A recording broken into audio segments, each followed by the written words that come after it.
মহালয়ার পরের রাত, আকাশে ঝড়, মাটিতে বৃষ্টি, তবুও থেমে থাকেনি দুই ভবঘুরের পদচারণা। রাত 10টার অন্ধকারে শহরের আলোয় ভিজে পথে নেমে পড়েছিল দুই ভবঘুরে।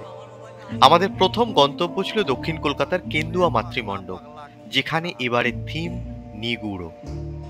আলো আধারের ভেতরে লুকোনো রহস্যের মতো যেন আমাদেরও শুরু হলো শারদ অভিযাত্রার এক অনন্য অধ্যায়।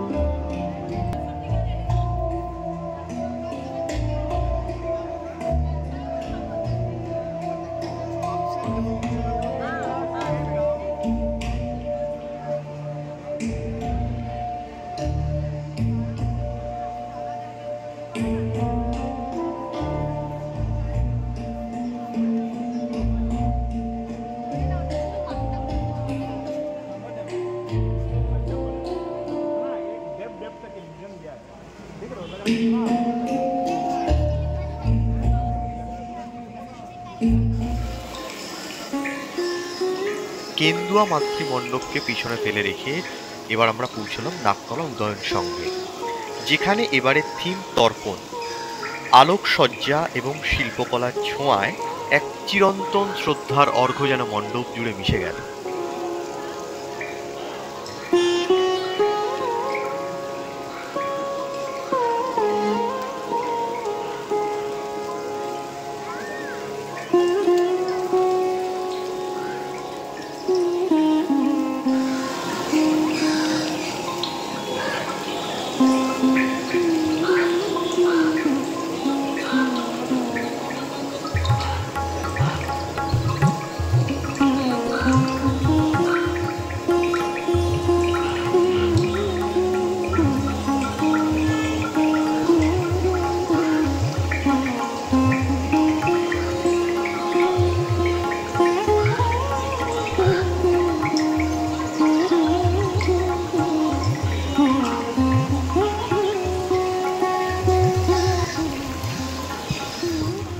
নাকতলা উদয়ন সংঘের তর্পণ শেষ করে আমরা পৌঁছলাম হরিদেবপুরের 41 পল্লীতে। সেখানে এবারের থিম সোপান। শিল্পী গৌরাঙ্গ কুইলার ভাবনায় গড়ে উঠেছে এক অনন্য শিল্পকর্ম। পুরো প্যান্ডেলটি যেন এক বিরাট সিঁড়ির প্রতীক, যেখানে প্রতিটা ধাপ মানে এক একটি সংগ্রাম, এক একটি শিক্ষা, এক একটি উত্থান।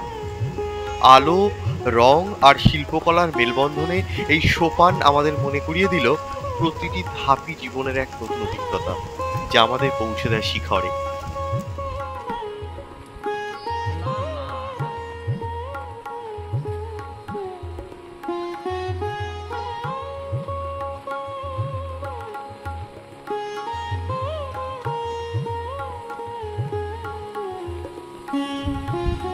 বাঁধ ভাঙা বৃষ্টির মধ্যে দিয়ে চলতে চলতে আমরা এসে পৌঁছালাম বেহালা নতুন দলে। তাদের এবারের থিম শিবানী ধাম। এটি একটি কাল্পনিক মন্দির, যার ভেতর দিয়ে ফুটে উঠেছে বুন্দেলখণ্ড থেকে আসা এক রাজার গল্প, যিনি বাংলার মাটিতে গড়ে তুলেছিলেন স্বাধীনতার স্বপ্ন।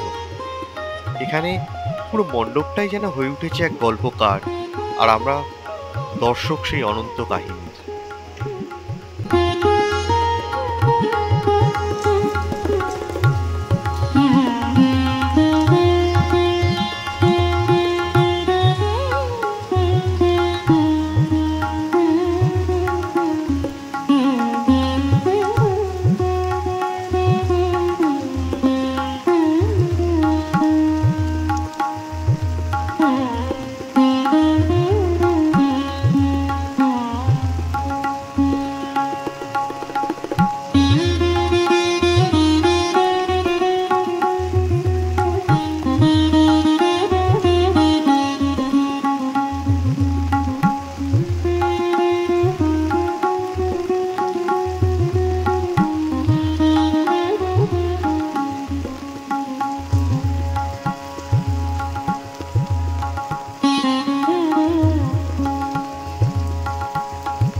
মেঘ ভাঙা বৃষ্টির কারণে বহু প্রিয় প্যান্ডেল আর দেখা হলো না আজকে।